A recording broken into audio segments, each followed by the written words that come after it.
Welcome to Red and April Off-Grid. In this video, we'll be sharing the full build of what has become one of our favorite projects out here on the property, our shipping container barn.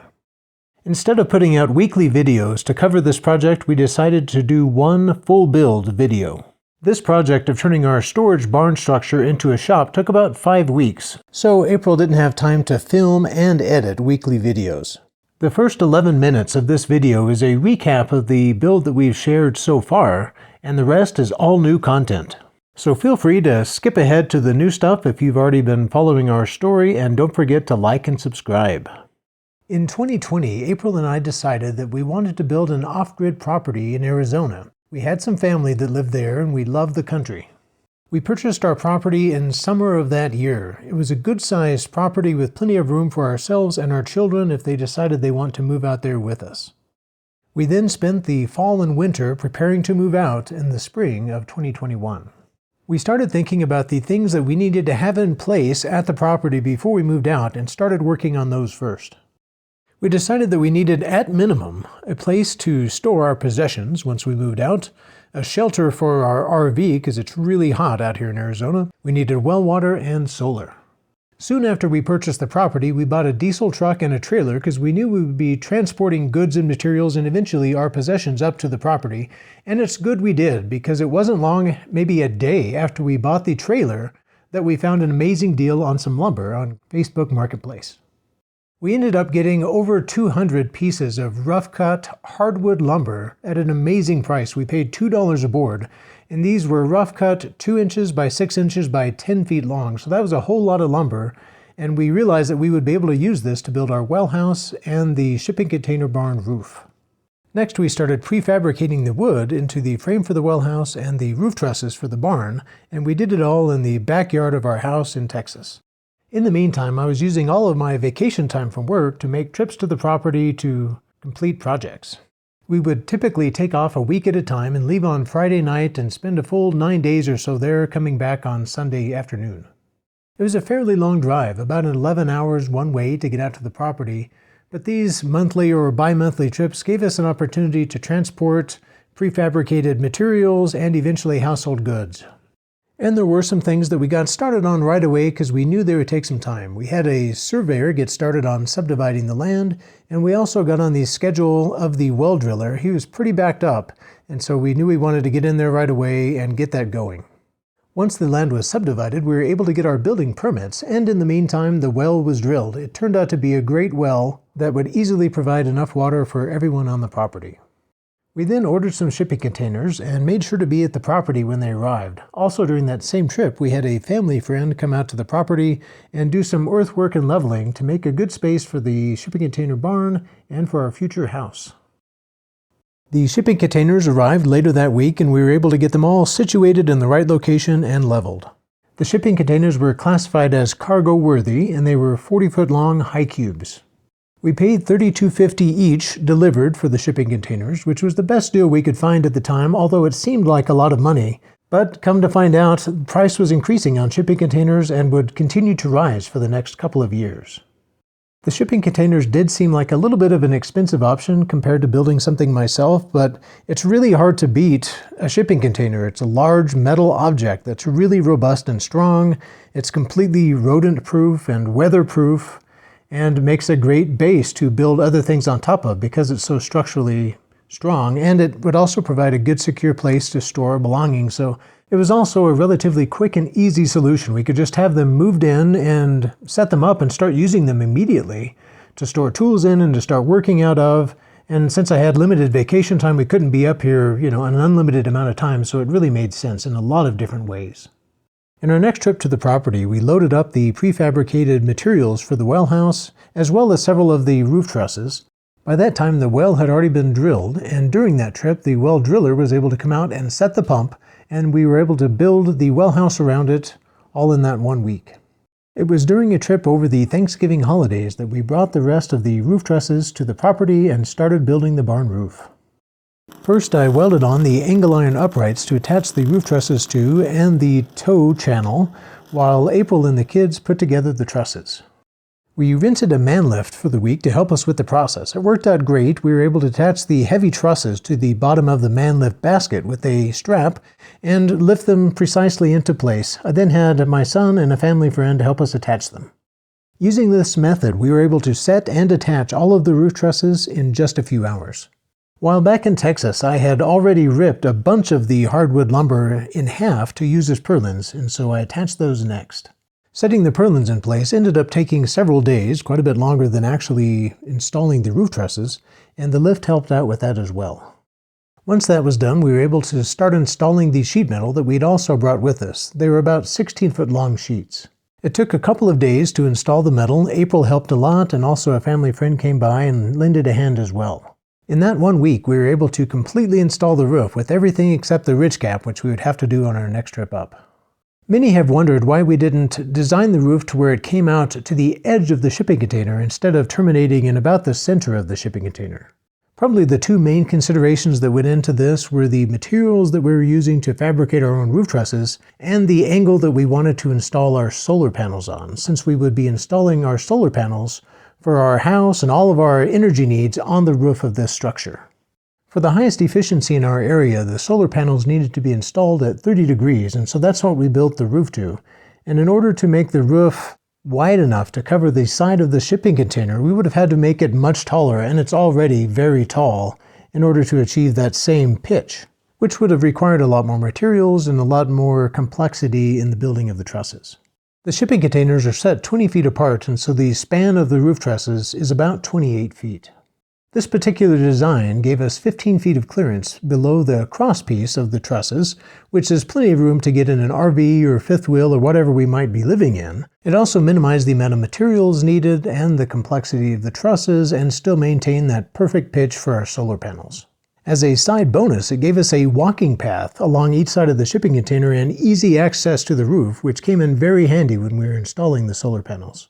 There was some concern as to how the water would drain off the roof if we'd have a lot coming inside underneath of the roof shelter area, but it hasn't really been a problem. We live in a desert, we don't get that much rain, and even when we do get some heavy storms, we don't have very much water coming in. We also haven't noticed any pooling or rusting on the roof, and we added gutters to both sides later on. In addition, we painted the tops of the roofs and the sun-facing sides with white elastomeric paint. Once we got home from this trip, I started researching solar systems in earnest. We didn't know anything about solar power or solar systems, but we knew we would need to build a good, reliable system for ourselves and probably also copy the design for other systems on the property for our children. So I spent most of the rest of the holidays researching, and finally around Christmas or New Year's ended up buying a lot of solar components from Alibaba. We ended up getting some really good deals by ordering on Alibaba. There was a long lead time, but we were ahead of the game and had enough time to wait, and so we ordered enough components to build 3 complete systems. We also bought some components on AliExpress as well as eBay and Amazon, and we bought the solar panels and racking from Santan Solar in Gilbert, Arizona. By planning and ordering well ahead, we were able to build each system for about $6,000. Each system had 6,400 watts of generation capability through the solar panels, a 6,000 watt split-phase inverter, and about 14 kilowatt hours of storage. For our next trip to the property, I fabricated some sides for the trailer, and we brought down a load of household goods and tools. We decided to use one of the shipping containers for household storage and a solar control room, and to use the other shipping container as a shop. So on that trip, we also brought down the materials that we would need to fabricate and install a man door into the shipping container that we'll be using for the solar control room. To finish up the trip, we did the framing for the solar control room and the back end of that shipping container. In subsequent trips, we finished the construction of the solar control room and started installing the solar components. The timing on everything ended up working out really well, and the solar system was almost done before we made our final move to the property in April of 2021, which was about 8 months after purchasing the property. I was able to get the solar up and running the day after we arrived, and within a few days after that, I also had the water lines ran and the power ran over to the well. So by the end of that first week, we had power ran to the well house and to the RV from our solar system, we had working water on the property, and we even had a functioning washing machine in the well house. Building the shipping container barn as one of our first projects out here really gave us a great start. It gave us a safe and secure place to store our goods. It gave us a comfortable place to park our RV out of the hot sun. It also served dual purpose by functioning as a solar rack and control room. Once we were moved in, there were a few more things we wanted to finish on the shipping container before we got started on our home build. We added another man door and a window to the shop side of the shipping container structure. I also did a little bit of rework on the roof joists. I put bolts through those scab joints where before I only had screws. I wanted to reinforce it some. We also made good use of the north wall of the shipping container by using it to help build an enclosed garden area. This structure has really been amazing. I really love it. It has been a great place to live out of and work out of while we built our home over the next year and a half. We've been living in our new home for almost a year. We've moved the RV out from under the shipping container and we're ready to turn the structure into a shop, which will be the next phase of the project. We'll be putting in a concrete floor and enclosing the ends. I can hardly wait. This is going to add a lot of functionality to the structure and it's going to make one of my favorite projects even better. Well, it's been a long, hot summer, and now that fall's here, we're ready to get back to one of our favorite projects, our shipping container barn. We've moved the RV out of the way, and we're getting ready to pour the concrete slab. The shipping containers are already well supported, and so we're just going to be pouring concrete in between the containers. The first step was to close off the gap between the bottom of the shipping containers and the ground. We've decided to use our panel to bridge the gap. It'll not only close off the space, but it'll act as a form when we pour the concrete slab. To give us something to attach it to, we've run 2 strips of 2x4. On the bottom we're using treated lumber, and it's staked in so that it'll be a strong, secure connection to the ground and prevent it from pushing out when we pour the concrete. There'll be pressure on it in that direction. But since it's staked, it should hold securely. Along the top, I'm running another piece of wood, and this will give me a way to attach the sheet metal to the heavy-duty metal on the bottom of the shipping container. We're using some leftover scrap metal that we already had for this. It came as a top sheet for the large order of metal that we made for our house. It's a good, heavy material. It's our panel, and it's 26 gauge. It's a beefy, strong material. I had to piece the metal in around these anchors here and also around the stacks of concrete blocks on the corners of the shipping container. We originally installed these anchors just to give the shipping container some extra rigidity. It's plenty heavy. It's got a tremendous amount of weight, so it doesn't want to move, but we were concerned that it may shift a little bit to the side in high winds or something, and so we put these in place to prevent that from happening. And it's nice because the way they're attached, there's a bolt that goes through these angle iron pieces that come out of the shipping container, and if it settles or moves, that bolt bends in a way that we can tell it's moving. So it actually acts as an indicator to us to tell us if the shipping container is moving. So far it's settled a little bit once and we re-leveled it, and since then there hasn't been any movement. And here I am using the nibbler to make these cuts. It's really the perfect tool to cut across the profile like this. It has a rod that goes up and down and just takes out small little bits of metal, and it really makes the cutting easy. I also had to piece in around our water spigot that you can see sticking up there. This is what we were connected to when we were living here in our RV. It'll be nice to have water in the shop as well. I'm just about done here. I'm finishing up the first side.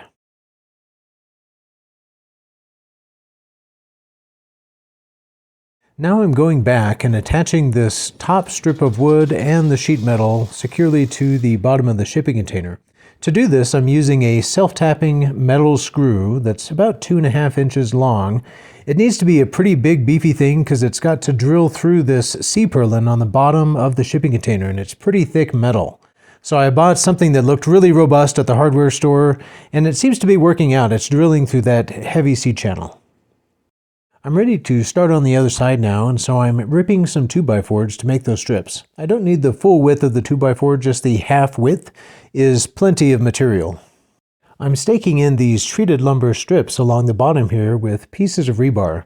I cut the pieces about 1 foot long using a circular saw fitted with a 7-inch cutting disc. I'm using a short piece of board that I just put up against the shipping container to keep it plumb as I go along. Driving in these stakes is difficult in some areas. The ground here is really hard. It has some caliche in it, and I'm using a 2.5 pound hammer and I'm just wailing away at it, and it's all I can do to drive these stakes into the ground.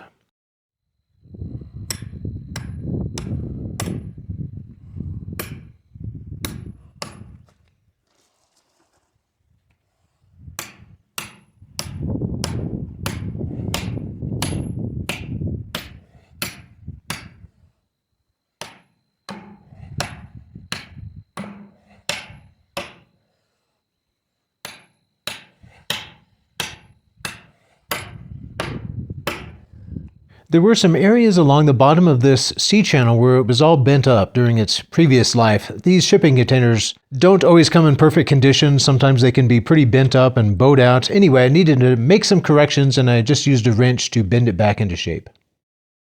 And now I'm just moving up along this side, cutting in pieces as I go. Each piece of metal that I put in takes me 3 feet, so it took about 13 pieces to go up one side.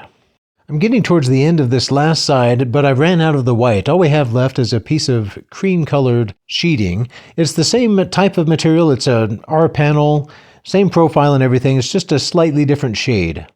This cream-colored piece was also a cover sheet that came with that original big order for our house. It was really useful material. It's scratched up and a little dented, so not good for everything, but it worked perfect for this. Well, I'm just finishing up here. I'm working over by the solar room now. I'm having to be really careful about the placement of the stakes. I don't want to drive a stake into, a wire that's run underground. That's one of the nice things about doing all of your own utilities is you know where everything's at. I kind of like this work. It's simple, pleasant work, the kind of work that you can be listening to some good music on your headphones while you're doing it and just kind of get in the zone and get it done. Some people might find it to be tedious, but I enjoy simple, mindless work sometimes.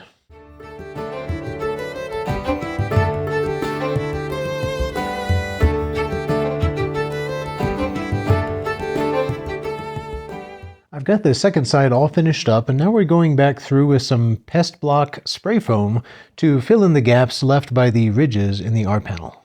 I've just put a string level up to help me determine elevation as I'm starting to work on the concrete forms that'll go in between the shipping containers. I'm using a string level between the shipping containers to give me an elevation of the shipping containers relative to each other, and I'm also running a string level front to back to give me an idea of where they are. I know that the shipping containers aren't perfectly level, but I need to figure out where level is so that I can determine the elevations for the pad itself. The ground between the shipping containers is sloped in both directions. It's about 2 to 3 inches side to side in between, and more like 5 to 7 inches from one end of the shipping container to the other, so I have to deal with slope in both directions. In the end, we decided to make the pad level from side to side, but leave about 5 inches of slope along the length, the 40-foot length of the pad. I've just finished ripping some boards that I'll need to add to the 2x4 form boards that I'm using on this side to make the frame of the form taller. We don't plan to do a lot of backfilling, so the concrete on this side will be pretty thick. I did a little work with a pick and shovel to get this area as smooth as possible for my forms, just so I don't have to contour my forms too much. And now I'm placing the forms and getting them level using that string level as a reference. I'm also using the string level to get this form straight. It'll be flush with the outside of the shipping container. Now I have the form boards all cut and tied together, and they're fitting up nice and tight up against the blocks on either side, and so I'm ready to go ahead and stake it in. I'm using long stakes, about every 4 or 5 feet along this side. I'm driving them in as far as I can, but the earth is really hard here, so I wasn't able to drive them all the way in. I'm leaving some sticking up. I'm using a large maul to pound them in. It is pretty dull on the side that's facing me, so it looks scarier than it is, but it's the heaviest thing I have, and I needed something really heavy to pound these stakes in. The reason I'm using such long stakes is I didn't want to buy any more. We have quite a few stakes, and I'm going to be using all of them for this job, including these really long ones. So this side is the deepest concrete that we'll be pouring, so I have the long, heavy stakes on this side.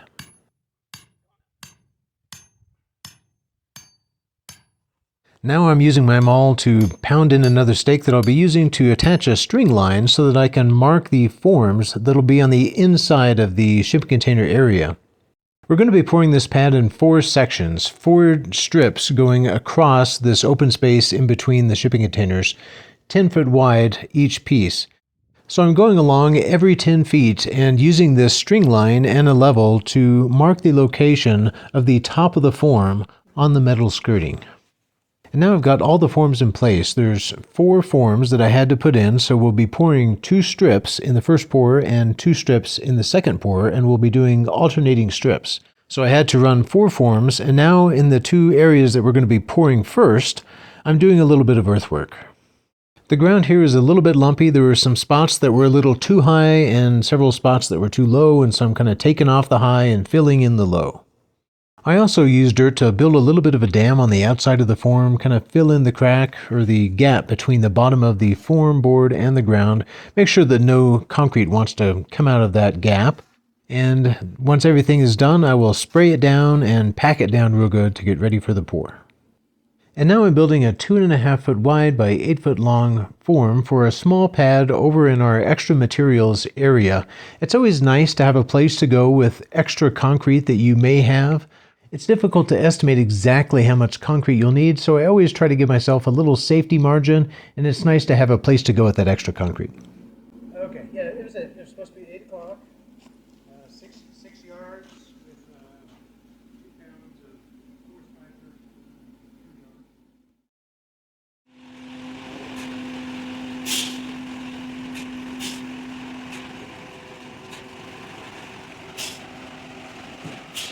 Well, it's the day of the concrete pour. The truck arrived right on time. They have 6 yards for us, and there are 3 of us here to do the work. Myself, one of my son-in-laws, and my son. We're a little light, crude. I'm hoping this turns out okay. Normally I think you'd want more people here, but we'll see how it goes. Our strategy today is to pour 2 strips of concrete, both 10 foot wide and 20 foot long. We'll be pouring about 7 feet of concrete and then stopping and doing some screeding to get it roughly level. We have one of us on either side of the screed and then the third person in the middle kind of pulling the mud and trying to get it to the right level. This will get it roughly level for us, and then we'll come back later and do some more finishing work. Well, the first pad is filled and screeded, and we're moving on to the second pad. The concrete is setting up pretty quickly, so April has started to do some bull floating on the other pad. Our son-in-law has been a big help today. His family has done concrete professionally, and so he's very knowledgeable, and he's been giving us some pointers as we go along today. Although I will say that the way that I've decided to do it today is a lot different than the professionals would do it, so it's not how he would normally do it. The professionals would normally do the entire pour in one day and have a huge crew here working it. But I wanted to do the pour in 2 separate days and in 4 different strips because I knew we'd be working with a smaller crew, and just because of my own inexperienced level, and because the pad tapers 5 inches from one side to the other, and that was something I'd never dealt with, and I thought it would be more manageable if I did it in strips like this. Well, it's all poured and we're working on the finishing process. One mistake I made here was I didn't have enough tools for everybody, so I only had 1 float and 1 trowel, which was pretty bad. So we were using those tools as furiously as we could, and it turned out pretty well. Not perfect, but we were satisfied with the final result. Because the concrete was drying out quickly, we asked the driver to add some water to the mix, and consequentially, I think we got too much water in the mix, and we started to get a little bit of micro cracking on half of this last pad. We've been keeping the concrete wet while it cures by spraying it down every couple of hours. We let it cure for a couple of days, and now we're ready to remove the forms. Once all these forms are removed, I'll just need to prepare the surface for the next 2 pours, and then build 1 form along one side. You may have noticed that we haven't been putting in any rebar before we poured the pads, and I wanted to explain that decision real quick. First of all, this is just a pad for a barn/shop, and it's not going to be bearing a tremendous amount of weight. We really didn't feel like we needed the structural integrity that the rebar would provide. We're pouring the pad pretty thick. It's from 4 to 5.5 inches thick all the way through, so the concrete itself is pretty thick. We're also adding 2 pounds per yard of long fibers to help reinforce the concrete. I'm sure there will eventually be some cracking, but we're not too worried about it. This is the only form that I have to build for this pour, so that's nice. I'm laying out the boards and starting to get it level. The ground here is a little lumpy, and I had to do a little bit of shovel work just to get the form level, and I will also have to go back through in a minute and do some more work to get it level. I want the concrete to be an even thickness, so there are some high spots that I'll need to remove. One challenge that we had with pouring the concrete in 4 strips like this, 2 at a time alternating, is that we found ourselves trapped in the middle on one of the strips and not able to get out without crossing wet concrete. Fortunately, we have a door in each of the shipping containers, and we were able to exit through the shipping container and get out, and ended up working out really good. The doors are in different positions on the different shipping containers. And for one pour, we were able to use the door on the shop side, and then on the next pour, we were able to use the door on the storage side, so that worked out perfect. The last thing to do to get ready for the pour is to make some accommodation for extra material. Here I'm putting in the forms for the extra material pour, and I lost my stake. I was just pounding it in, and it just disappeared. It went all the way into the ground. Apparently I was hammering into some underground den of some critter. Anyway, I was able to fish my stake out and move it to a different location. This additional form is 30 inches wide by 8 foot long, so in the end we'll have a 5 by 8 pad here, and we'll just use that to keep spare materials on, keep it off the ground. Well, it's the morning of the pour. It's been a little bit hectic. I've been going back and forth on how much concrete to order. When the concrete guy called this morning, I ended up adding a little bit to the concrete order because I was worried I wouldn't have enough. And now I've decided to add a little landing for the front door of the shop. And so I'm building that this morning before the concrete truck comes. Well, the truck has arrived and we have the same crew as last time, plus our daughter is here and her husband will be coming in just a little bit. With the additional help, we've changed our strategy slightly. My son-in-law, my son, and myself will be doing a rough screed and getting the concrete down. And then April and my daughter will be coming along behind us doing a second screed and really working the concrete back and forth and trying to get those rocks settled down. Our other son-in-law has arrived now and we're moving quickly through the second pour. It's going a lot faster now since we're just doing a rough screed initially. We don't have to be quite so careful to get the level just perfect, since we plan to screed it again multiple times. We like doing it this way because it really settles the rocks down, brings the cream to the top, and gives you more work time. Having more help this time really made a big difference. With all the help, our son-in-law was able to use the bull float to work on one pad, while a few of us were working on the other pad. We also had a couple of guys working with a wheelbarrow to take the extra material over to that small pad in the materials yard. Here you can see this strip is poured between 2 of the concrete strips that we poured in the first pour, and so those 2 original pads work as forms for this pour, so it worked out really good. The screed just goes along the top of the other 2 pads as a reference, and so you get it fairly level. We're using good straight 12-foot long boards for the screeds here, and the extra screeding that we've been doing really seems to help. Just bring that cream to the top and it slows down the dry time, or it just seems to kind of keep the surface workable for longer. And so we're not feeling nearly as rushed, and of course we have more help today, and we have more tools today too. We bought another float and trowel, and so today is feeling a little less stressful. We've now finished with the bull floats and we're ready to go to the hand finishing stage. In the past, I've never really known what I was doing, and we've just kind of fumbled our way through, and we've always just screeded and then did the bull float and then finished up with a little bit of hand float work. But this time, since I was working with my son-in-law, I asked him to give me some pointers on finishing.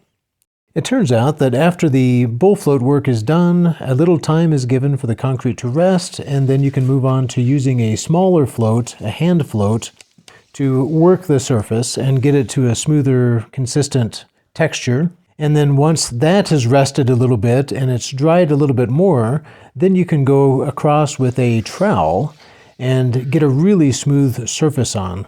Traditionally, I guess, after the trowel work was finished, one could go through and broom the surface as well.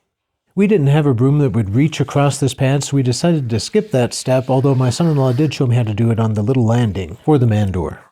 Well, the concrete pad is now done. It is curing and we're keeping it wet, and soon we'll be ready to start on the walls. I'm ready to start framing the back wall. I'll be using a combination of C-purlins and some hardwood timber that we have, and the first thing I need to do is fabricate some brackets. I'm using some scrap pieces of angle iron that I had laying around for this, and the brackets that I'm making first will be used to attach the metal purlins to the concrete slab, so I need to drill a couple of half-inch holes in them. This is quite a struggle. Drilling a half-inch hole into this 1/8-inch thick metal is a challenge, especially just with a hand drill. It's funny because I had a brand new, well, new to me, drill press that I'd recently bought. It's sitting in the shop, but I haven't messed with it. It needs a little cleanup and some work, and I haven't used it yet, so I didn't even think to use it. I just kind of went into my normal practice of using this bench to fabricate it on, and it's really a challenge here. I had actually put 2 brackets back to back and was drilling them at the same time, thinking that would be easier, but it actually made it a lot more difficult since the combined thickness of the material is more like 1/4 of an inch, and so it took forever to get through. Now I'm marking out the spot for the main vertical center beam here, and I'll be attaching it with this bracket, which I'll be connecting to the concrete with 2 anchor bolts. I'm using a rotary hammer drill for this, and it really makes quick work of the process. It's amazingly fast. It will drill a half-inch hole 5 or 6 inches deep in just a couple of minutes. The next step is to measure and cut the beam to fit into place, and it'll go from the concrete slab attached to that bracket up to one of the main beams of the roof. It'll be roughly 15 feet tall. It's about 15 feet from that crosspiece on the roof joists down to the concrete. I'll be using a piece of 6-inch C-purlin for this. It has a 2.5-inch sidewall and is a 20-foot length. We bought a fairly large quantity of C-purlins when we were just beginning the construction process on our house. At that time, we were planning to build a steel frame for our house because we were going to fill in the gaps between the frame with aircrete. So that was when we were going with our original aircrete house design. We did end up changing plans, but we ended up using some of the thicker C-purlins for the roof, and we've used the smaller 6-inch C-purlins in several places through the property, and we still have some left over. It looks like we're going to have enough left over to frame out the walls of our shop as well. I've had to do several test fits, but now I'm ready to attach it. I'm using some 3/8-inch lag bolts to attach the metal beam to the hardwood crossmember. I'm going to be reinforcing this connection with some additional brackets in the future. In fact, I'm making the bracket now, and I'll weld it on later. And now I'm pulling out my welder and my generator and getting those all set up to do some welding. When we originally moved out here, I bought a generator that was large enough to do welding with. Our solar system has proved very capable of running all the other power tools, but I do use the generator for welding. I'll be using angle iron brackets to attach these beams to each other and to the shipping container, also to attach the hardwood beams to the shipping container and the metal beams. And so I'm welding on those brackets here. I have them clamped in place, and I'm just going along and welding each bracket on.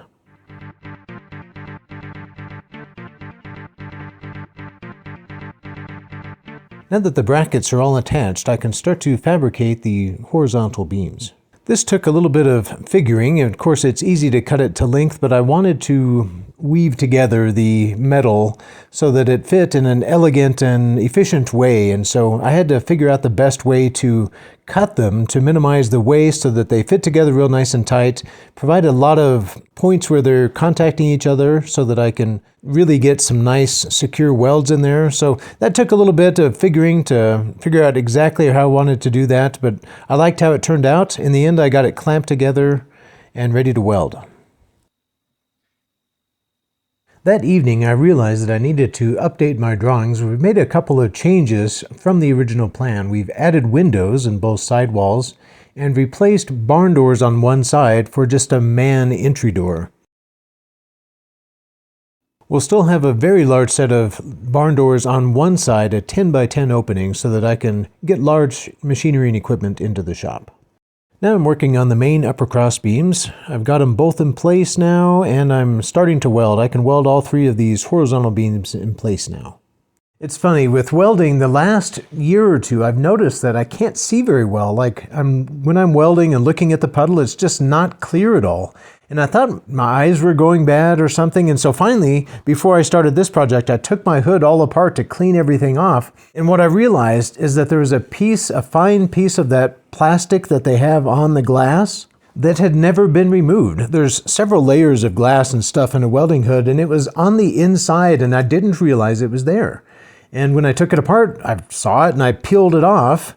And so sure enough, I can see again. It's amazing. It's like for the last 2 years, I've been welding with this piece of plastic obscuring my vision. It's so frustrating. But it's really great to be able to actually see when I'm welding again, and I know it's not my eyes. Now I'm drilling the holes for the anchor bolts for the metal beam that'll go on the other side of the door. So this will frame in the man door. And then I just have one more horizontal beam, and I'll be done with the metal beams on this side.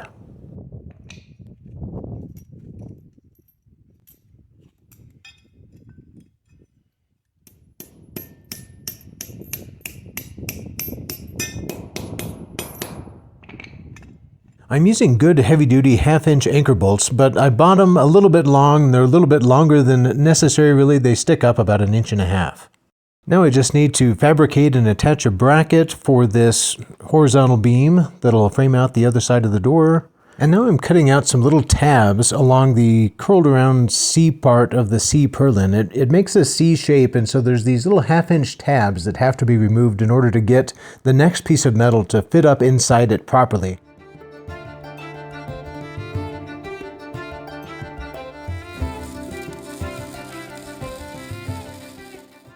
On now to drilling more holes and brackets. It's so hard to do this. It takes a lot of force, and so here you can see I'm standing on my toolbox on one side and on a stool on the other so that I can get my body weight and press down on this drill hard enough to go through that metal that I've got secured in my vise. It's really hard drilling. I'm drilling 3/8-inch holes through these brackets in order to attach the wood with big heavy-duty 3/8 lag bolts.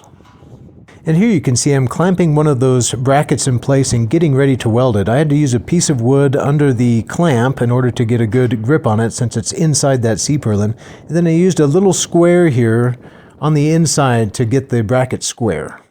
We didn't have enough of the C-purlins left over to use all metal in this framing of these outer walls, and so I'm supplementing with some wood. The wood that I'll be using is rough cut 2-inch by 6-inch by 10-foot long hardwood boards. Back when we lived in Texas, when we had just bought the land but we hadn't moved out here yet, we started looking for inexpensive materials, and we found a great deal on these big bundles of rough hardwood lumber. And we went through a lot of trouble to get them, but they were super cheap. These were less than $2 a board. And they're 10-foot long, 2x6 rough cut, really heavy duty. They're all hardwood, oak or different species, but mostly oak. And it was an amazing deal, and we've used it all through the property. First we built our well house out of them, and then we fabricated all the trusses for this barn out of them. We've used it in the garden, and we also made our kitchen table out of these boards.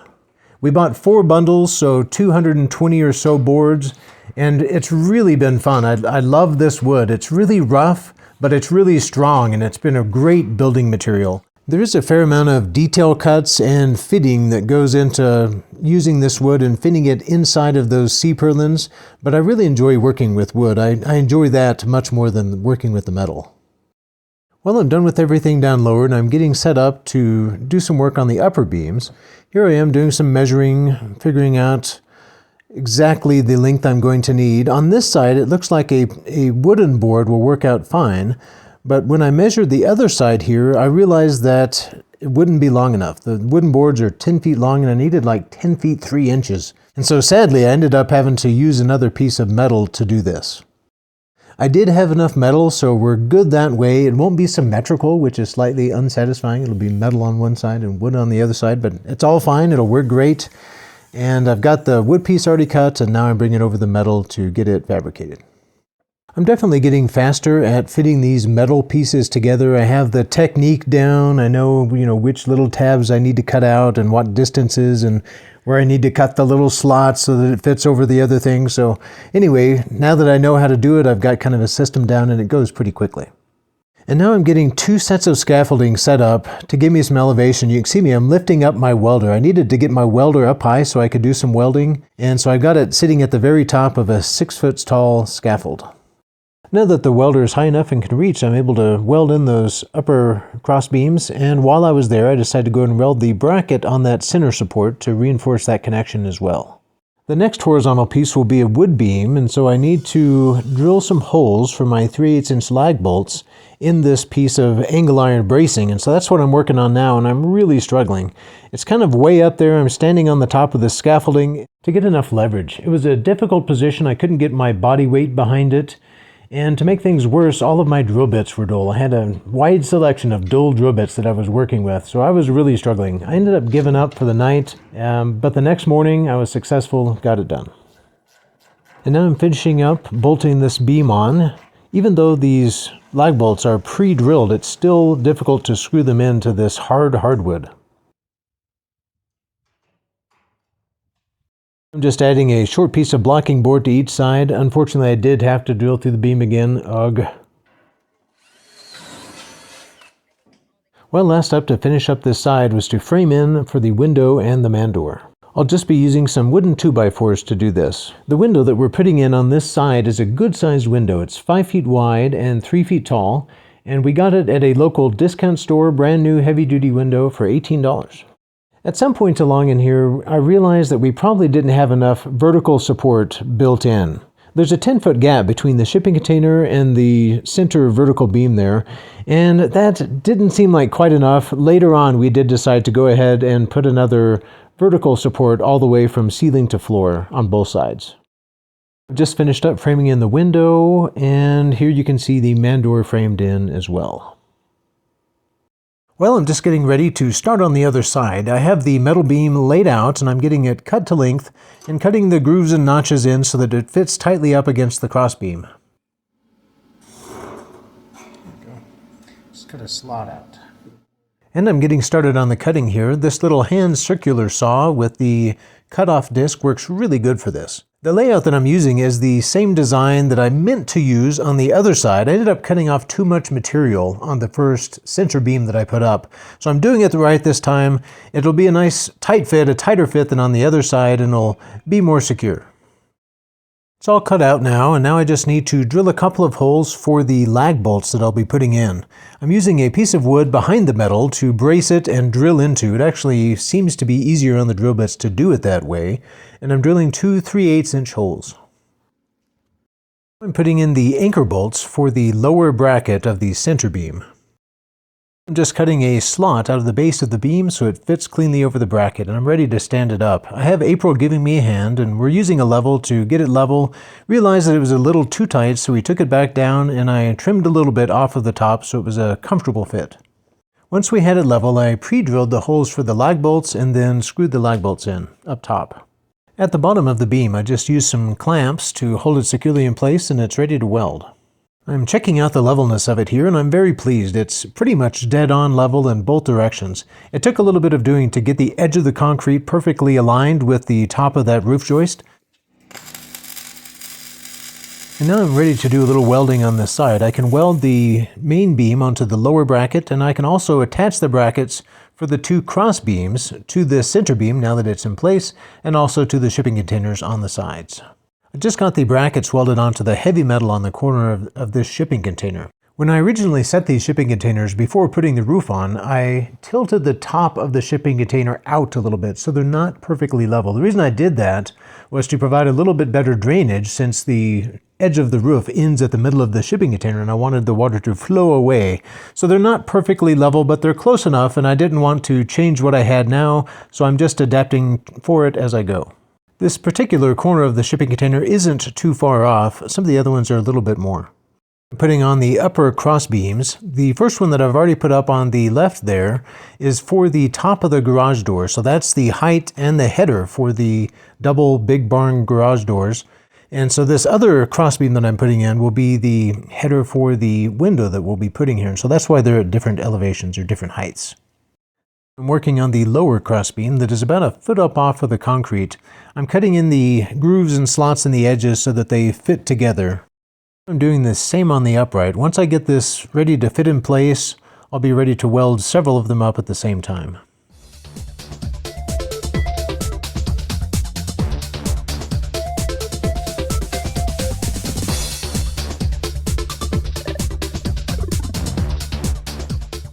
Well, I finished up that welding and now I'm moving on to one of the wood beams.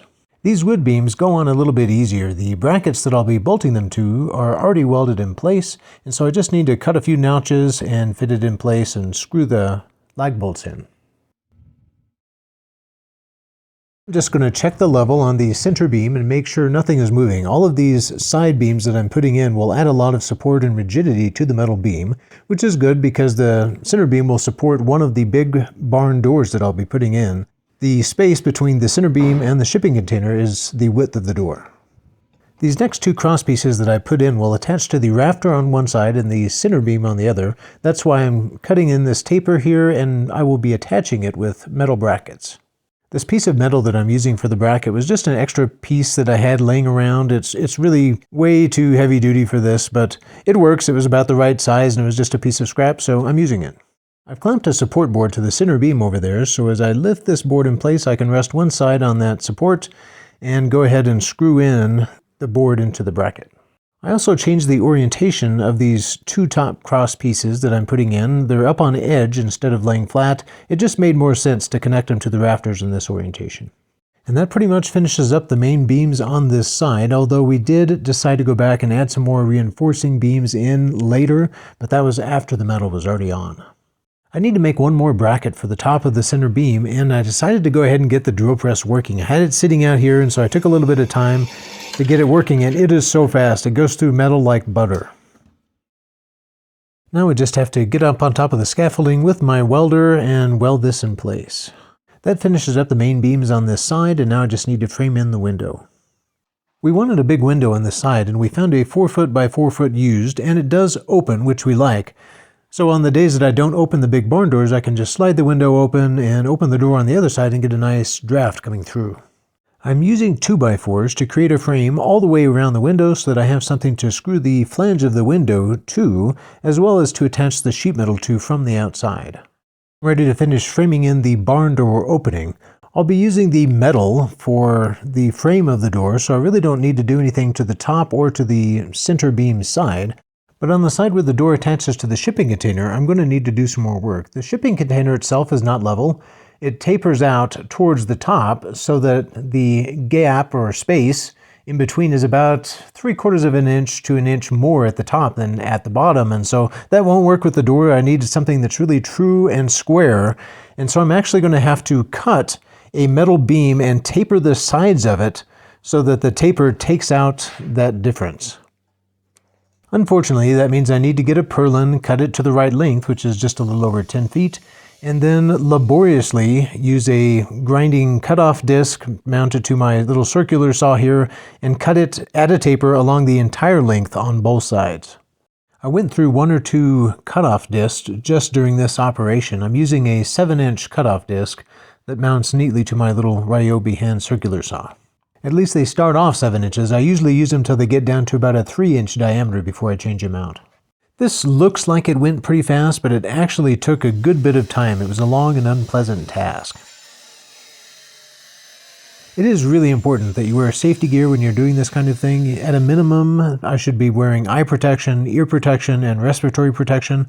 I'm really good about wearing my ear protection, pretty good about the glasses, protecting my eyes, less good about the respiratory protection, but I try. And since I knew this was going to be a long and unpleasant task with a lot of grinding, I made sure that I was all geared up before I got started. I'm almost done cutting the tapers now. It gets difficult as the taper gets very minute up at the top here.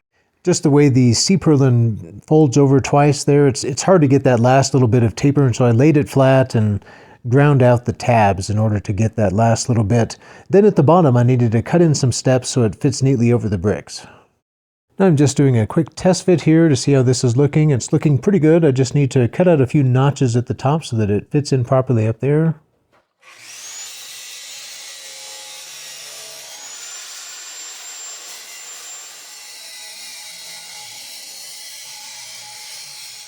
And that finishes it up. Here's a look at the finished beam. I think all the taper and all the little notches and stuff are cut in, and it's looking pretty good. However, it is a little bowed. Whenever you add a lot of heat to a piece of metal like this, whether it's through grinding or using a cutting torch, it tends to move the metal, and this is bowed out pretty good, and I need to straighten it before I put it up on the shipping container.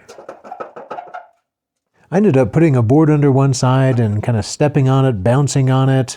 Tried that for a bit. That wasn't quite enough, so I put another board under the other side. That worked a little bit better, but I'm still not quite, I don't have quite enough weight to do it by myself, so I had April join me, and between the two of us, we were able to get it straight.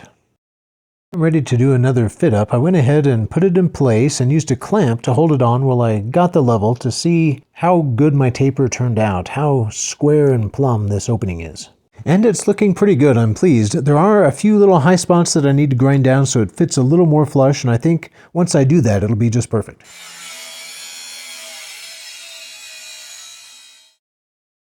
After a few adjustments, I brought it back over to try again. It's looking pretty good, so I clamped it into place. Brought the level over for another quick check to make sure it's looking good.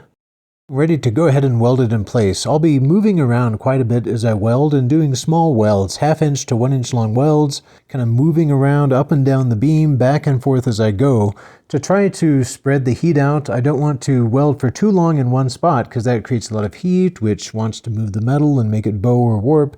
And I want this metal to stay true until I get it all tacked and welded in place. Once I've got enough small welds in place, then I can go back through and fill in with longer welds. Now I've finished up the welding, one more check with the level. It turned out nice and square. During the hot summers that we have here, I wanted the hot air that accumulates in the building to be able to rise naturally and exit the building, and so I'm installing some ridge vents. Before I could start on the louvers, I needed to make the surface flush by adding some furring strips. The way I built the trusses, they overlap at each joint, and so you get these steps because each board is about 1 3/4 inches thick, and so there's an 1 3/4 step there, and I wanted to ease that transition to make it more level, and so that's what I'm doing here, is adding little furring strips and pieces of board so that I have more of a flat surface to install the louvers to. We're using some nice beetle kill tongue and groove pine for the louvers. I spent a good bit of time trying to figure out exactly how to do this, how to support each board in place, and then also trying to figure out the angle. It's a compound angle since it needs to follow the pitch of the roof, and then it's also going to be tilted out so that the air can flow out or in. And I don't have a compound miter saw that's big enough to do this job, so I'm going to have to do it by hand. This is my second try putting the first piece up. I think this is going to work, and I'm developing a system. I have a few boards up now, and I've got the process down pretty well. I start out by cutting the angle on one side, and then measure across to the other side to get the total length. The first piece that I put up was longer than it looked. It was 9.5 feet, and of course each one is getting smaller. Then I used this angle transfer to transfer an angle onto the other side and cut that angle as well. Once I had the angles cut, I went ahead and took the board and climbed up the ladder to test fit it in place. I know I'm going to have to cut out around some purlins, and so I wanted to mark those. And so now I'm doing the trimming and cutting to try to make it fit in as close to the purlins and around the purlins as I can. I'm trying to keep the purlins as close to the metal as possible to have a nice clean look. This was kind of a slow process with trial and error, including a lot of trips up and down the ladder. Because I was working with that compound angle and trying to get everything to fit as close as possible, I ended up doing a lot of measuring in place and then coming down and making small adjustments. Overall, I think I averaged probably 5 to 7 trips up the ladder, so probably about 6 trips per louver up and down the ladder. And the height that I'm working at is about 16 feet up in the air, so it was a lot of up and down the ladder. I'm attaching little wedge-shaped wooden blocks to hold the louver out at the correct angle. And I think it's all ready for another test fit, so I go up and take a look at it. I think this is going to work, but then I realized that I'd forgot my level, so I propped it up there, crawled down the ladder, and I'm coming back up again with my level, trying to put a level on it each time so that it stays nice and, true as I go up. I'm using a brad nailer to attach these with. I have 2.5 inch long brad nails that are working great, and I can just put in 3 or 4 brad nails on either side and in the center.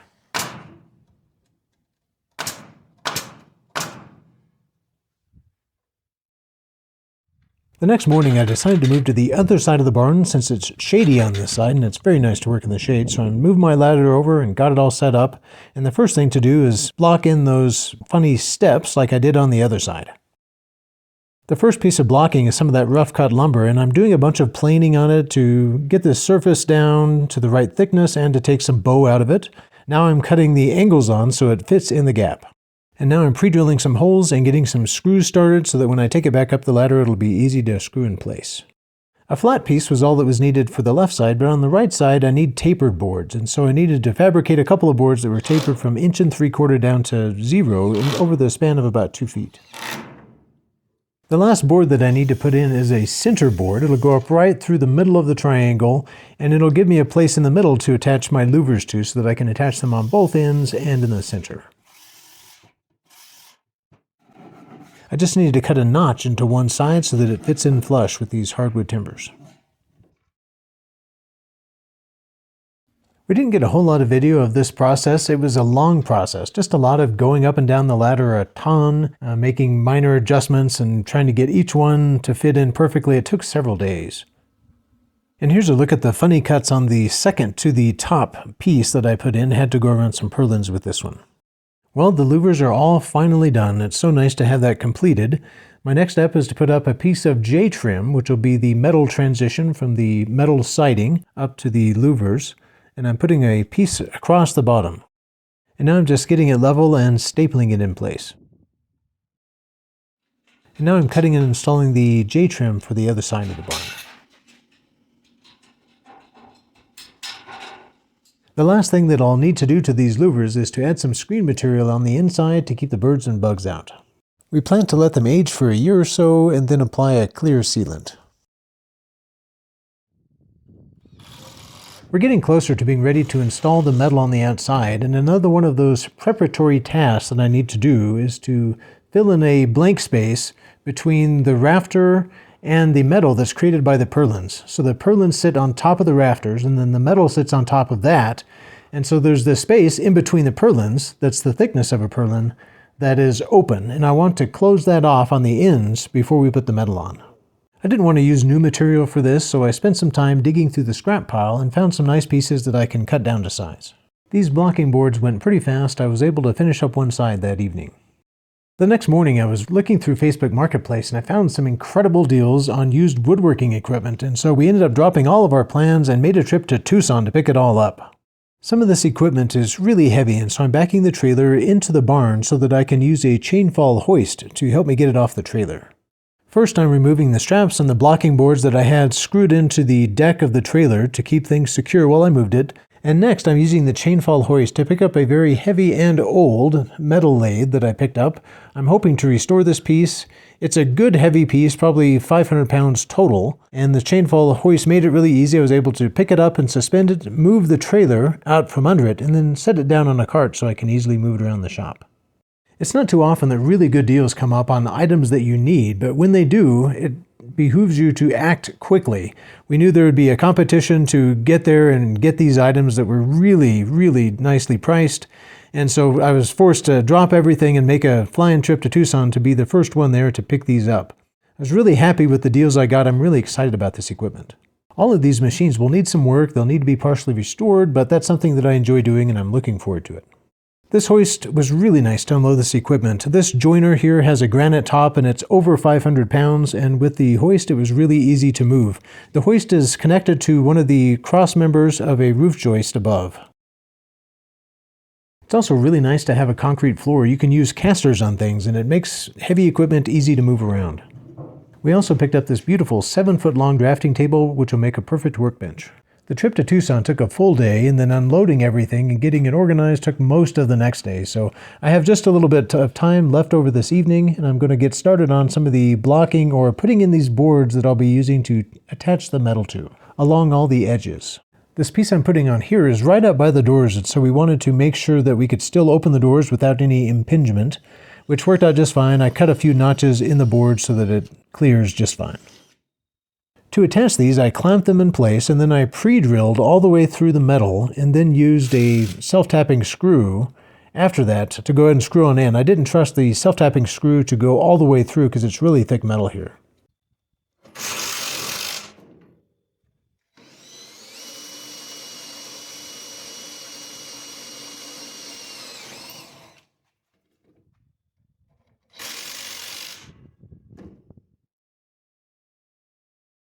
The next morning I was able to get back to blocking, this time on the other side.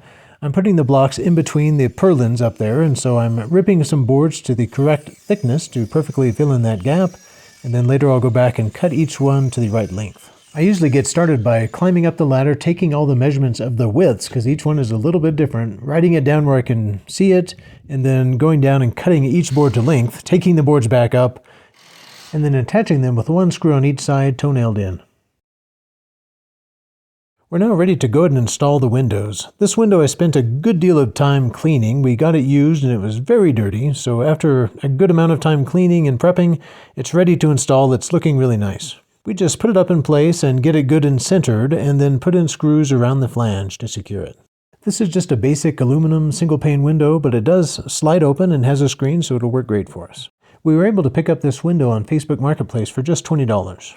And here I am just screwing in around the flange. I also ended up putting a few shims in at the bottom, and now I'm just cutting them down to flush. With that one down, we're ready to move to the other side and install the window over there. This is another used window that we got a great deal on, and it's completely different than the other window. It's dual pane and heavy as it can possibly be. It has a heavy-duty metal frame with the flange, so it mounts the same as the other window. We haven't cleaned this one up yet. It's still pretty dirty, but we noticed once we got it hung that it has some kind of a weird coating on it. It's a little bit tinted. I'm now ready to install the man door. We purchased a pre-hung metal door for this project, so it'll be nice and easy to install. I just set it in place and clamped it so it didn't fall over. I'm just checking to make sure everything fits properly. Then I need to tip it back here, add some silicone sealant to the bottom, and now I can start shimming around the edges. I purchased some pre-cut shims for this. They come in a little package, so it makes it really convenient.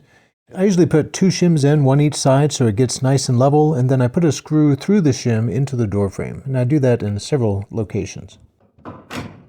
Well, that's pretty much done, and I'm going to go ahead and make some quick casing trim to go around the edge. I'm just cutting these down to size and then ripping them to width. Overall, this has gone really fast. It's so nice to use the pre-hung door that comes with the threshold and the frame and the seal all the way around. That's so nice. I've done several doors in the past, and it usually takes me a full day to get everything in place and built. When I build it all from scratch, it takes me a full day just to install it. Plus probably a good full day to make all the prep pieces and everything. So this took just a fraction of the time and was really easy. And now I'm getting started on the J-trim. I need to put J-trim around the windows and the doors. I can do the sides, but not the tops. And then I also need to put it along the side of the shipping container that I have access to. And then we'll be ready to start doing the metal siding. I'm just using hand snippers to cut to length and then using 3/4 inch staples to staple it in place, 3/4 inch U staples. And now we're finally ready to get started with the metal sheeting. I'm just taking the protective wrap off here. It's been sitting here on the ground for a few days waiting for us to get to it. It's exciting to get it out and start this process. And now I'm just getting the first sheet lifted up and on my sawhorses. This is a pretty long sheet. I believe this sheet was 14 feet long. And I'm just kind of taking a look at how I want it to fit up against the roof here. Took a little bit of figuring to decide how we wanted to do it. I had the option of either trying to fit it in around the purlins or just go underneath the purlins. And in the end, after some consultation with April, we decided that under the purlins would work fine. We'll just follow the roof line and try to hug the purlins as we go. I've already got the first piece cut. I just had to do a tapered cut to follow the pitch of the roof. And it's going up and it's fitting fine. But I realized that I had cut the wrong piece. I ordered just the right amount of metal, or what I thought was just the right amount, in just the right lengths, and I've already messed up. First piece, I've already used the wrong piece, and I realized it when I had too much or too big of a scrap piece left over. I'm like, wait a second, this was the wrong piece. No! Anyway, I had to do some figuring. I think I can still make it work, but it's questionable. I wasn't sure if I would have enough. We'll see how it goes. I may have to order another piece. It worked out that we had the width of a full piece directly under the window, and so I didn't have to cut the side of the window out of a piece that goes on up, and so I was able to use 2 smaller pieces to go above and below the window, so I think I might be able to make this work. The metal that we decided to use on the ends of the barn is a little bit different than the metal we used on the roof. On the roof we used R-panel, which is a specific profile that has a 1.5 inch tall ridge, which is really good for roofs. It's heavier duty. This is slightly less heavy duty. It's a slightly thinner gauge, although I think it's just one step down. And it has a lower profile, so only a 3/4 inch tall ridge. So it's still plenty strong, and It's great for walls, and it'll work perfect for our application. We decided to go with silver on these side walls instead of the white. We thought it would go nicely with the white, and the silver or galvalume color was the cheapest material that you could get. It's the cheapest color, so we decided to go with that. The piece that I'm attaching now is one of the hardest. It had to go around the window on one side and up under the J-trim up top, and it's a really long piece, so it was challenging, but we got it, and now I'm ready to put the J-trim above the window. This top piece of J-trim has to be put on after the metal is installed, but before the metal is screwed down. So you leave the metal loose close to the window frame so you can kind of pull it, and then you fit this piece of J-trim up underneath and into some grooves on the side. It's usually a little bit of a struggle. This one went okay, but it can be really challenging. I kind of dread this piece, but this one went in good, and now I'm putting in the final screws to batten everything down. This next piece that I'm working on is another tricky piece. It's a full-length tall piece, but it has a large chunk cut out of it for the barn door, and so it'll have a long, thin strip, about 1 foot wide, that goes all the way down from the barn door down, which is about 10 feet long, and it'll be difficult to get it up there without bending it or tweaking it. And so that'll be the challenge here, but I'm cutting it out now, and I have April giving me a hand kind of holding it as I cut it here. I'm a little worried about it bending just under its own weight on the sawhorses. And now she's helping me carry it out and get it up into place. I just kind of climbed up the ladder with my end, and April supported the other end. This one actually ended up going on really easy, fit right into place, and screwed down. I'm getting this one buttoned down along the top, but not down by the top of the garage door. I'll need to leave that loose so that I can get in that tricky J-trim piece along the top of the garage door. But I can go ahead and put in the side J-trim piece, which I'd already cut to length. So now I'm just slipping it in, and then I can batten down this whole side. The next piece doesn't really need to be that long of a piece. I think it's maybe 6 or 7 feet long, but I'm using a full-length piece, and the piece that I cut off, the drop piece, I'm saving, and I'll use that for the barn doors. I want the barn doors to have metal that lines up with the ridges on the top. And this smaller piece up here ended up being fairly easy to attach, and I'm ready to cut out the next piece, still saving the drops for the barn doors. I was worried that hanging these pieces might be difficult, but I was actually able to just use some clamps along this bottom beam to hold it in place, and it was really easy. The clamps held it while I got up top and buttoned it in up top. I'm having to leave it all loose along the bottom so I can put the J-trim in.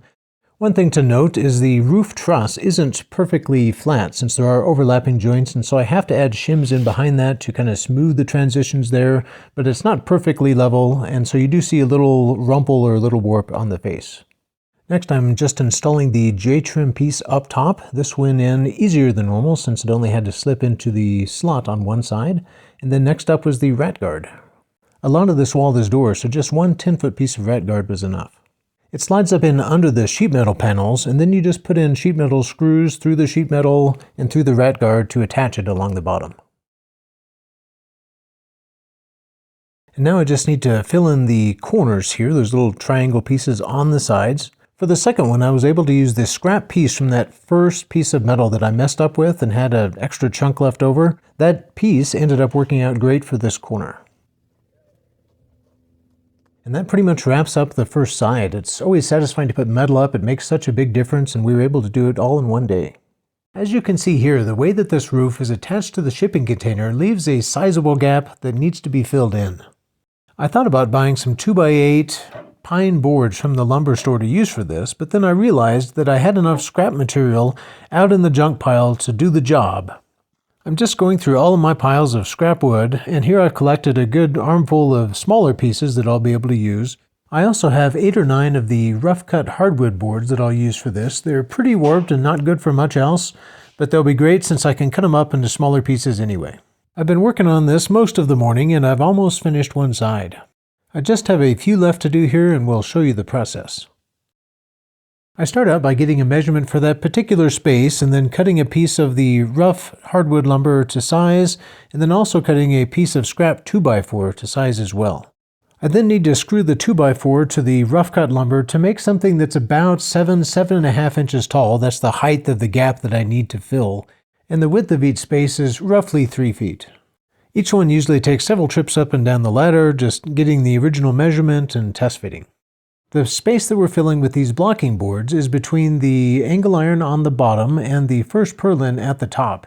And of course, there's going to be a gap. There's a gap between the contour of the metal shipping container roof and the bottom of that angle iron piece.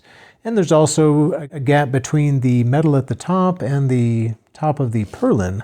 And so all of those gaps around will be filled in with spray foam later on. We're just trying to fill in the big gaps for now.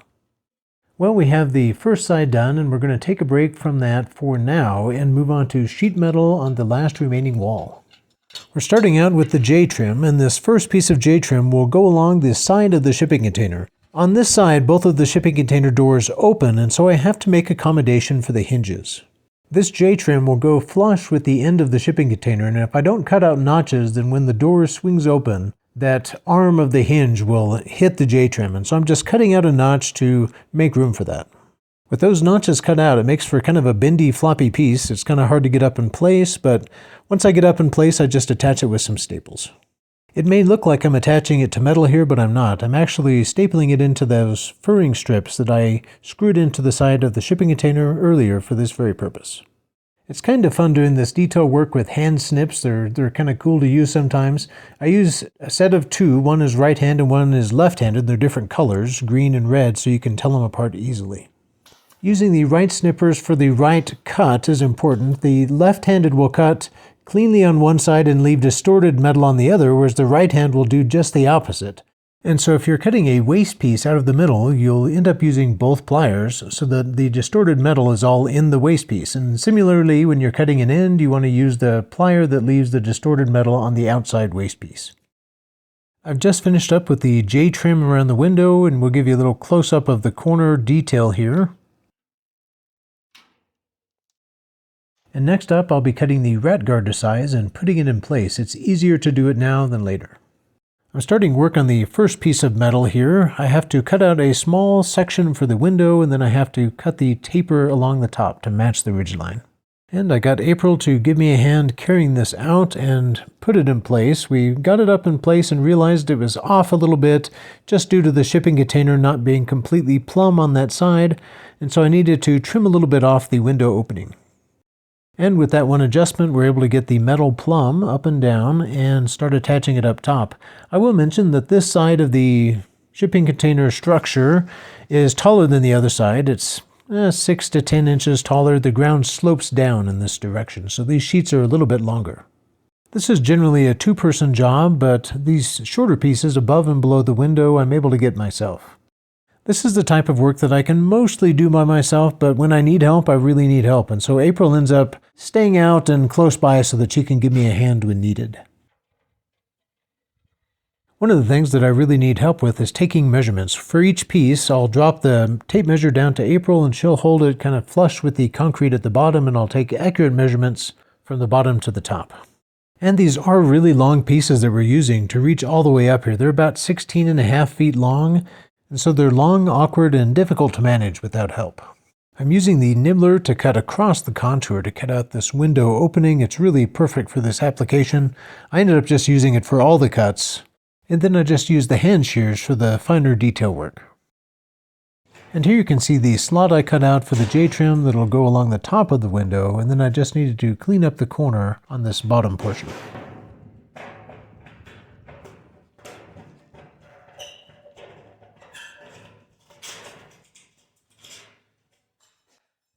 Now we're bringing that piece out and getting ready to install it. This is a difficult piece because it has a cutout for the window. Have to be careful not to warp it or bend it as we put it in place. And then it's kind of tricky to get it in all of the channels. That J-trim creates a channel that you have to get it up into at the top, as well as along the side of the window and the bottom of the window. So there's 3 channels that we're trying to juggle all at once, and it's a bit tricky. April is giving me a hand to measure for the J-trim that'll go on the top of the window, and I'm going to go ahead and cut it now. I cut the back off of the J-trim a little bit to make it easier to get in, just so that there's a less long lip to work in behind there, because it's always a challenge. You got to pry out the metal and then get this folded back up behind it, and it's always a bit of a struggle. You have to leave everything loose so that you can get that J-trim piece up top fit in, but once that's in, you can go back through and screw everything down. I'm using a couple different types of screws here because I'm screwing into metal in some places and into a hardwood in other places. So where I'm screwing into the metal, I'm using a short heavy-duty sheet metal screw. It's only about 1/2 inch long of actual threaded area, and it takes a 5/16 hex drive. And for the areas where I'm screwing into wood, I'm using a general-purpose wood screw that's made for screwing sheet metal into wood. It has a little bit smaller head. It's a 1/4 inch drive. And so I have to keep 2 sizes of screws with me and use 2 different drills. And now I'm working on what will be the last sheet for the day. It just has a cutout for the door. When we went to put this up in place, we started struggling with it. We couldn't get it into the J-trim at the top. Sometimes it goes in real easy, and sometimes you just struggle with it. And from my position on the ladder there, I just couldn't get it. So I ended up having to get out the longer ladder and go at it from the other side and kind of reach out over and tap on it and bang on it. Finally, we were able to get it to go in the slot up there and get it in place. Now I'm just cutting out and fitting in the piece of J-trim over the door. Next up, I went ahead and screwed in the rat guard along the right side of the door, and that finished up the day. Well, it's the next day and we're back at it. We should have this finished up by lunch. This piece that we're putting on now is a rare piece that didn't have any cutouts for a door or window. In fact, it's the only piece on both sides that we didn't have to make it an accommodation for a door or window. And we're now getting ready for the last full piece to fit into place. Just had to cut along the side of the shipping container and fit it into that J-trim. The wood screws that I'm using for this project are some that I had left over from previous projects, and I've been using an 1.5 inch long wood screw, and I have had trouble drilling them into this hard oak lumber. If I'm not really careful, they break off. And now I'm out of those screws, and I'm having to use an even longer screw, about a 2.5 inch long screw, and so I know there's no way that they're going to go in without breaking if I don't pre-drill them. So now I'm having to pre-drill each hole before I put the screw in. Now that these pieces are up and in place, I'll go back through and finish screwing it in. Next, I decided to go ahead and screw in the rat guard, and to do that, I just lifted the rat guard, which was already loosely in place, up to where it contacted the bottom and screwed through both sheets of metal. And now I'm ready to fill in this last corner section. I was able to find a scrap piece to use for this, and overall we did end up having plenty of metal. I was able to kind of rearrange how I used pieces, and we ended up actually having a 6-foot piece left over. And now I just need to cut it to size and screw it in place. And that finishes up the sheet metal work on everything except the big double doors. I'm ready to finish the blocking on the other side. To make these blocking boards, I'm using a 2x2 strip of pine and attaching that to a chunk of that heavy hardwood material that's about 5.5 inches tall. And when I screw those together, I have to make a pilot hole into that hardwood or I'll snap the screws. This hardwood is so tough. You can get a good look at the roof here and notice that there's no rust. It's in really good condition. There have been some that have worried that the water might get trapped in this area and cause the roof to rust out, but that's one of the benefits to living in the desert. We do have a rainy season, but the rest of the year is very dry, and so it's really easy on metal materials. And now I just have this last one to put in, and the blocking is done. The next step is to fill around the gaps with the closed cell spray foam. Several days later, I got around to filling in those gaps with spray foam. The type of spray foam I'm using is a closed cell waterproof spray foam. It's called Great Stuff Pond and Stone Foam Sealant. We were looking for an inexpensive and waterproof way to seal these gaps, and this looked like a good solution. This should keep most of the water out. It's probably not perfect, but it'll work well for us. The metal does extend well past the block board, and then there's a gutter after that, so I don't think we'll have any problems. Just cleaning up the shop after doing the blocking board, and next I'll be moving on to the doors. And now with April's help, I'm getting an exact measurement on the opening, and next I will check the plumb and level of the door frame, and it looks really good. I drafted a rough drawing for the doors and cut all the boards to size. I've already pre-drilled the boards as well, so it's just a matter of laying them out and screwing them together. It's nice to have a big space to lay all this out and to work on. It also helps keep the door flat as I build it, since I'm working on a flat surface. I'm using a square to get it all laid out, and then also putting a square on each joint before I screw it together, in hopes that if I screw it together when it's square, it'll stay square. I'm also putting an extra board on the inside that will accommodate the latching mechanism. And now they're all assembled, I'm going to go ahead and flip them over and get ready to install the sheet metal. I found the first piece of metal and set it up on the sawhorses, and then April and I spent a few minutes getting the first door frame square. I'm using the drop pieces from the pieces that we originally installed on this wall in order so that the ridges line up from the wall to the door, so I just need to cut a little bit off the side and end of each piece to provide clearance for the door to open. I'm using J-trim on the top and bottom of each door. This provides a nice clean look when it's finished and also keeps rodents and insects and stuff from coming in through the gaps made by the ridges. Now I have all the metal on this one, so I'm going to go around and put in all the screws. I'm ready to start on the next door, so I have April out to give me a hand getting it square. We're just measuring from corner to corner on both sides and making sure that those measurements are the same. I'm standing back and having a good look at it. I want to make sure that I'm using the right metal piece for this next section in order for those ridges to line up. I had the first piece of metal cut and the J-trim on the top, and we checked squareness again before I screwed it down. I just need to cut the last piece to size and I'll be ready to install it. I'm installing the bottom piece of J-trim after I get the second piece on. And that finishes up the sheeting on the doors. I'm really hoping the ridges line up nicely. Ever since we got done framing in the walls, April and I have been thinking that we might need to add some more vertical beams to reinforce. We only have that center beam going from ceiling to floor as vertical reinforcement, and so we've decided to add another beam on each side of the center beam, tripling the reinforcement that we have. And to do that, I need to make some more brackets. Previously, I was using some leftover brackets that I'd scavenged from an old set of bunk beds. And I had just about the right amount to do it. Anyway, I need to make some more. And this time I'm going to be using salvage material from a bed frame. And I've already got them all cut out and drilling the holes in them. What I found was that this material, I expected it to be really soft, and some of it is, but it also has hard spots. And so I found spots in it that were really hard, and I had a hard time getting through with the drill bit. But I eventually got them done, and now I'm welding the floor brackets together. I'm making a special T-shaped bracket that will allow me to fit it in around the bottom beam and still be able to drill into the pad to attach the anchor bolts. I'm ready to weld on all the brackets. I'll be using a combination of wood and metal to make these vertical beams, and I'm using brackets to attach both types of materials. Now the brackets are all welded on, and I'm getting started on the wooden pieces that I'll be using for the top portion of the beams. One end of the beam was pretty simple, but the top portion that attaches to the rafter up top was a little bit more complicated. I had to cut several notches in so that it fit up closely into the rafter and allowed me a place to drill through it so that I could attach it securely with a couple of big heavy-duty lag bolts. I also had to carefully cut out a groove in the center to accommodate the space for that center horizontal beam. Now that the wood beams are in, I'm going to use metal to create the beams for the bottom portion, and so I've already got those cut to size and I'm welding them in here.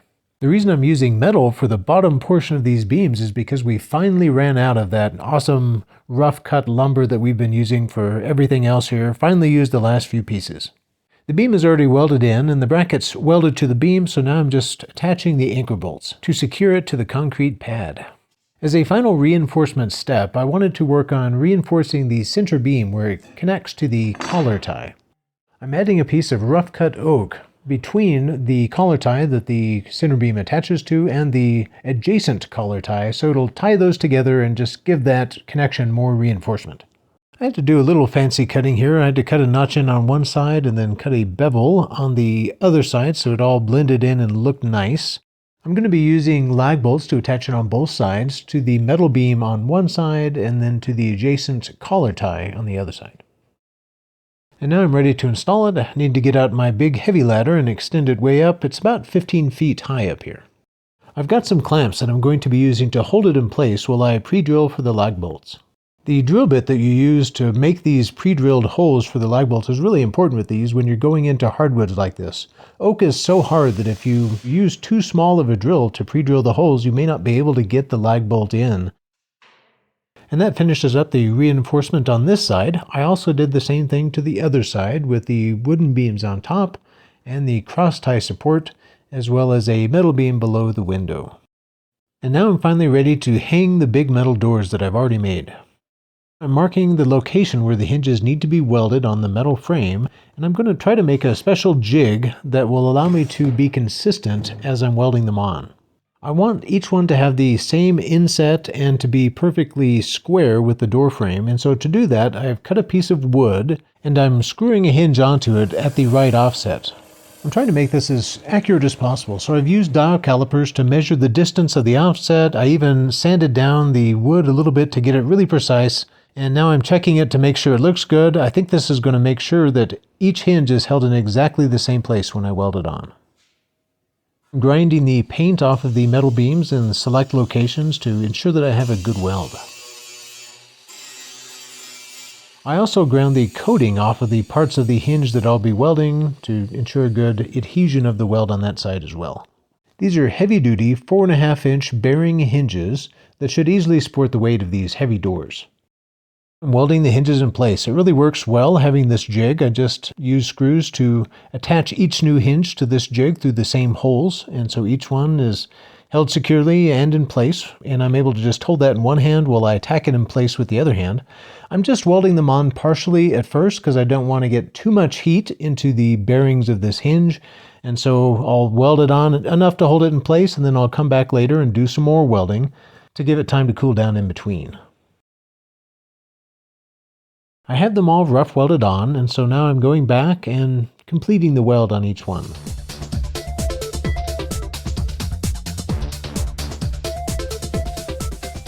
I'm taking a little bit of time to go over everything with a grinder and clean everything up. There's just a little bit more work that needs to be done to each door before I can hang them on the hinges. Here I'm adding a diagonal support to both doors. I want this board to fit snugly into both corners so that it has a good mechanical contact before I use any screws to secure it. I'm using my miter saw to cut the bevels and going back and checking it and putting it up against the door and then using a pencil behind to make the marks. I needed to trim just a little bit off here to make sure it fits. Pounding it in, a nice snug fit.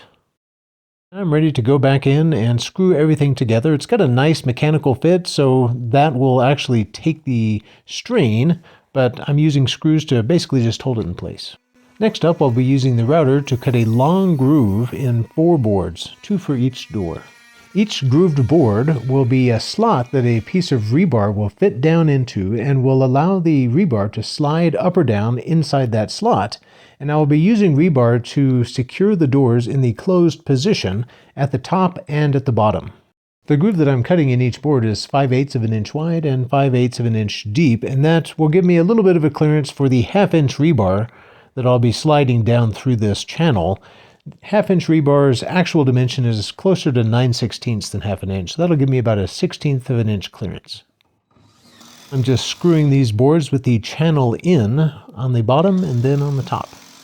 I've designed the spacing on this such that I can use a nice long piece of rebar so I don't have to bend over to grab the rebar, but they're also spaced such that I have enough room in the middle to be able to completely remove the rebar and replace it if I need to. And now I'm ready to cut off the rebar pieces that I'll be using for the handles. I'm using my circular saw with a cutting disc mounted to it for this application. It works great and makes quick work of cutting this rebar. I'm giving myself plenty of material so that I have enough to fully insert it into the hole to lock it in place and still have about 4 inches for a handle. In order to bend the rebar for the handle, I needed to bring out my heavy anvil out of the shop. I'm able to insert the rebar into a hole in the back of the anvil at the right height and then just bend it over as tightly as I can, but I never can get a real tight bend, and so I use a hammer to get that bend a little tighter. Anvils are great fun to use. Any opportunity I have to get this thing out is a pleasure.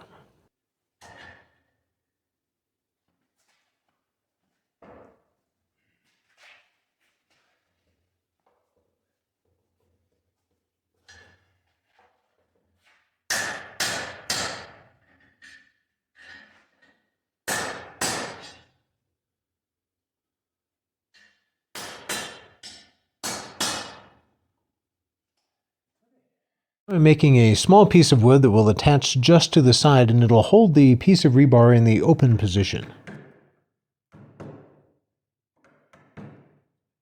I'm just using a chisel to create a little notch in this piece of wood so that the rebar wants to stay where it's put.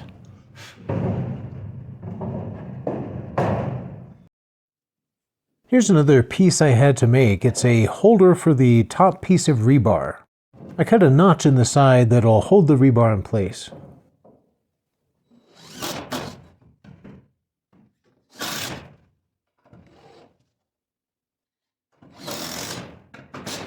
The rebar has sharp edges from where I cut it, and I need to remove those so that it slides freely in those slotted boards that I made, and so I'm just using a sander to put a beveled edge on both sides. With the edges beveled, I can now insert the rebar into the slotted groove and set it on the rest. The next piece that I'll need to fabricate for this is a stop, so that when the rebar comes loose from the top pin, it doesn't fall out. This will stop it, and then when you latch it in place, you can set it over on the rest. We're ready to hang the door on the hinges now, and I need to mark the location of the hinges on the side of the door frame. This will give me a quick reference when I'm aligning it with the hinges and allow me to get the same clearance top and bottom. April is helping me get the door in place and helping me hold it in place while I use shims to get it up to the right height. Once everything was aligned, I started screwing in the hinges, but I only put in 4 screws total so that I could do a test swing and make sure the alignment and everything was good and I had good clearance, and then if everything looked good, I can finish screwing it in. Well, everything looked good, so I finished screwing it in, and now I'm opening the door. I designed this door to be able to open fully, pretty much be able to touch the outside wall when it opened, and that seems to be working well, so I'll just prop it open for now and go on to the other door. This door will not be able to open all the way. It's a little bit different than the other door, mostly because we have this embankment here that we've made out of sandbags. During the rainy season, we can get a lot of water running off in this area, and we don't want that water running underneath the shipping container and undermining the pillars. And so we built a sandbag embankment to prevent that. The corner of these bricks were in the way and needed to be removed, and so in order to do that, I decided to use a cold chisel to chip them away carefully. The second door is ready to be installed, so I start off by marking the hinge locations, and then I get April to help me, and we set it in place and start shimming it to get it to the right elevation.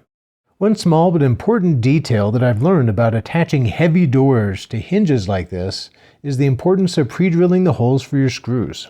In order to hold the weight of a heavy door, you have big, thick screws that can hold a lot of weight, but when you screw them into the wood, they will split the wood or weaken the wood if they don't outright split it, if you don't pre-drill the holes with a proper size pre-drill. So every single hole, and there's like 5 screws on each one, I pre-drill carefully so that I get full thread engagement without trying to split the wood. This door's about done. The test fit looked good, so I'm about to finish screwing it in. Next up, I need to drill a hole in the metal frame for the rebar pin to go into. I marked the location and used a center punch to help the drill get started, and now I'm drilling it out. I drilled a 5/8 hole, which should give the rebar a little bit of clearance.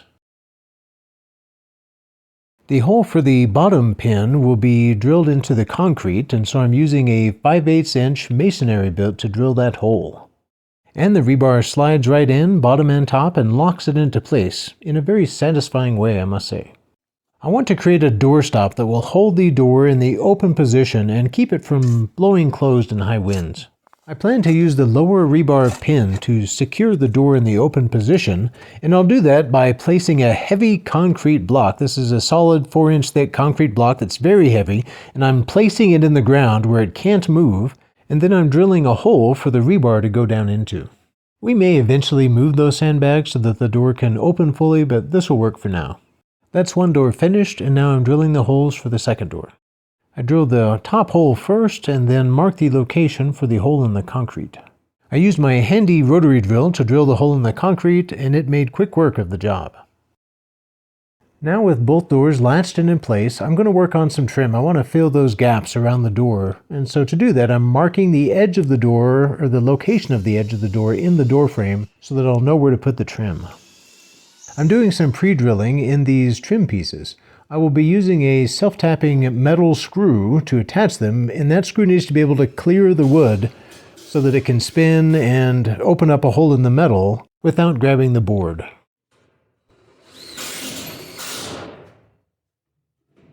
I lined the edge of the trim with that mark that I made earlier and then used clamps to secure it in place, and now I'm screwing it in.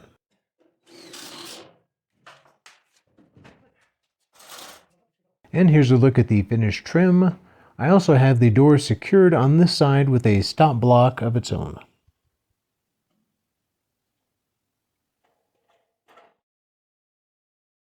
With the trim boards in place all around the frame, I'm ready to do one final piece of trim to cover the gap in the center between the doors.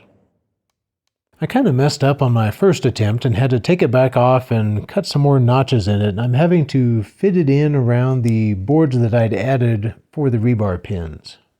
Eventually I got all the notches cut out and everything fitted in to where it works properly, and I'm ready to secure it in place. And that finishes up the doors. I really like how these doors turned out. They're really fun to use. These big rebar pins that you push in and out are really neat. I like the door stops. It is only openable from inside, but I actually like that. It gives it extra security, and I'll always be coming in the man door on the other side anyway, so it works well for us. As a bonus, all the work that I put into making those ridges lined up paid off. They line up perfectly. Here's a look at the finished shop. It's a nice big space. It's 20 feet wide by 40 foot long. I've never had a shop this big, and it's really a pleasure to work in. It also has nice high ceilings that are 15 feet tall to the crossmember, so it has a nice open, airy feel. Along the far wall, that's the wall closest to our home, there's a manway entry door and a large window there. And that side of the shop I have dedicated to woodworking. So I have woodworking equipment around the edge, and some workbenches kind of more in the middle area. And here's a look at the other side of the shop. I have all of my metalworking stuff on that side of the shop, so I have a lot of equipment over on this side, and on the other side we have the large 10 by 10 door with barn doors that swing open, and then I have kind of an open empty space in front of the doors where I can bring a car in that I'm trying to keep fairly clear so that if I need to work on a car I'll have space to pull it in and do that. It's also a great space to work on larger projects. It's just a nice open workspace. The shipping containers are also really useful. The shipping container on the south side that you're looking at here we're using for general storage, and some of our kids' stuff is in there. We also have the solar control room in there. The shipping container on the north side I'm using as a workshop and for general workshop related storage, so tools and supplies, that kind of thing. I also installed a man door on this shipping container as well as a window. There's a lot of lighting that's been installed. There's 10 lights that are 250 watt equivalent each and about 40 watts each. And they're all controllable in sets of 2. So there's 5 light switches controlling the 10 lights, so we can just use whichever ones we really need. The shop is also equipped with power outlets kind of all around the perimeter. And there's different outlets for 110 and 220 power, since some of the equipment I have uses 220, some uses 110, so there's outlets providing that all around the perimeter, and then of course light switches to control the lights. There are a lot of bigger, fancier shops out there. This shop is pretty basic, but it suits my needs perfectly. And it's the nicest and biggest shop I've ever had. I've spent the last couple of years building all kinds of stuff out here, and I've done it all standing in the dirt, in the direct sun, or sometimes under a little bit of shade. So having a nice concrete floor to work on and a beautiful sheltered area that protects me from the sun and the wind really feels like a luxury. When we completed the barn originally, we'd spent $9,750 on it. Since then, the total cost has gone up a little bit with the cost of the solar control room, doors and windows that we've added, and some electrical upgrades. So that brings the total cost of the structure to $11,540 before we started enclosing it. Since then, we've spent an additional $5,379 to enclose the space and finish up everything that we've done here recently, with the biggest part of that being the concrete at $2,671 and the sheet metal at $1,108. This brings the grand total cost of the structure to $16,919. It's worth noting that most of this project was done 3 years ago when we built the original structure, and prices were different back then. Shipping containers have gone up dramatically since then. Of course, these days we paid quite a bit for concrete and metal since prices have kind of skyrocketed on those materials lately. We also tried to use a lot of secondhand and reclaimed materials in the build, which really helped keep the cost low. And finally, it is important to note that I am not an engineer or an architect. We just designed this thing based largely on the deals that we found and kind of built it around the materials that we had to work with. But I hope you've enjoyed watching a rank amateur have a lot of fun building a structure and just kind of using ingenuity to feel his way through the process. And a big shout out and acknowledgement to April, who does all of the filming and all of the editing for these videos. These videos truly are her creation, and you wouldn't be seeing any of this if it wasn't for her. She also does everything else associated with the channel and answers all the comments and questions.